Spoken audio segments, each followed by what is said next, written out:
కామారెడ్డిలో దళితుల సమావేశంలో పాల్గొన్న కేటీఆర్ సీఎం రేవంత్ పై తీవ్ర విమర్శలు చేశారు. చిల్లర లెక్కలు చెప్పొద్దని, దళితుల ఓట్లతో అధికారంలో ఉన్నవారే వారిని మోసం చేస్తున్నారని మండిపడ్డారు. బీఆర్ఎస్ ప్రభుత్వమే దళిత బంధు అమలు చేసి గొప్ప ప్రయోజనం చేకూర్చిందని పేర్కొన్నారు. ప్రధాని నరేంద్ర మోదీ అరుదైన మైలురాయి సాధించారు. దేశ చరిత్రలో ఇకపై ఇందిరాగాంధీ కంటే ఎక్కువ రోజులు ప్రధానిగా పనిచేసిన రెండో నాయకుడిగా గుర్తింపు పొందారు. ఇందిరాగాంధీ 11 సంవత్సరాల 59 రోజులు పదవిలో కొనసాగగా మోదీ ఆ రికార్డును ఇప్పుడు అధిగమించారు. పండిట్ నెహ్రూ తర్వాత ఈ ఘనత సాధించిన రెండో ప్రధాని మోదీయే. ఆంధ్రప్రదేశ్ ముఖ్యమంత్రి చంద్రబాబు నాయుడు సింగపూర్ పర్యటనకు వెళ్తున్నారు. రాష్ట్ర అభివృద్ధికి అవసరమైన పెట్టుబడులు, సాంకేతిక సహకారం కోసం ఈ పర్యటన జరుగుతుంది. సింగపూర్ లో ఉన్న బిజినెస్ లీడర్లు, ప్రభుత్వ ప్రతినిధులతో చంద్రబాబు సమావేశాలు నిర్వహించనున్నారు. డిజిటల్ గవర్నెన్స్, మౌలిక వసతుల రంగాల్లో సహకారంపై చర్చించనున్నారు. ప్రధాని నరేంద్ర మోదీ, మాల్దీవుల అధ్యక్షుడు మహమ్మద్ ముయిజ్జు సంయుక్త ప్రెస్ మీట్ లో పాల్గొన్నారు. ఇరు దేశాల మధ్య సంబంధాలు, ప్రాంతీయ సహకారం, అభివృద్ధి ప్రాజెక్టులపై నేతలు చర్చించారు. టూరిజం, వాణిజ్యం, రక్షణ రంగాల్లో భాగస్వామ్యాన్ని మరింత బలోపేతం చేయాలని నిర్ణయించారు. భారత మాల్దీవుల మైత్రి కొనసాగాలని దేశాధినేతలు స్పష్టం చేశారు.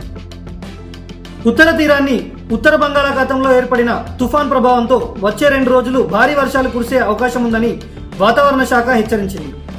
ఒడిశా, ఆంధ్రప్రదేశ్ తీర ప్రాంతాల్లో గాలుల వేగం 60 కిలోమీటర్ల వరకు ఉండే అవకాశం ఉంది. మత్స్యకారులు సముద్రంలోకి వెళ్లొద్దని హెచ్చరించారు.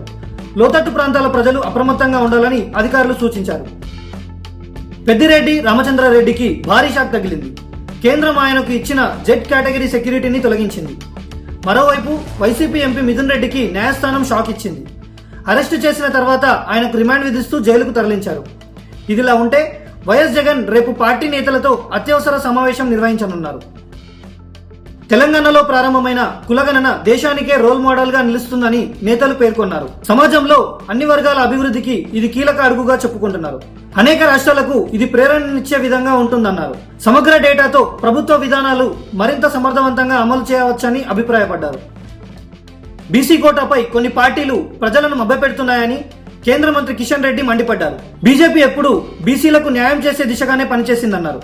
కాంగ్రెస్, బీఆర్ఎస్ లాంటి పార్టీలు ఓట్ల కోసం బీసీలను మోసం చేస్తున్నాయని ఆరోపించారు. కేంద్రం తీసుకుంటున్న నిర్ణయాలు బీసీల భవిష్యత్తును మెరుగుపరిచేందుకే అని స్పష్టం చేశారు. కరీంనగర్లోని ఓ ప్రభుత్వ హాస్టల్లో విద్యార్థులపై ఎలుకల దాడి చేసిన ఘటన కలకలం రేపింది. రాత్రి సమయంలో విద్యార్థులు నిద్రలో ఉండగా ఎలుకలు కరిచి గాయపరిచినట్లు తెలుస్తోంది.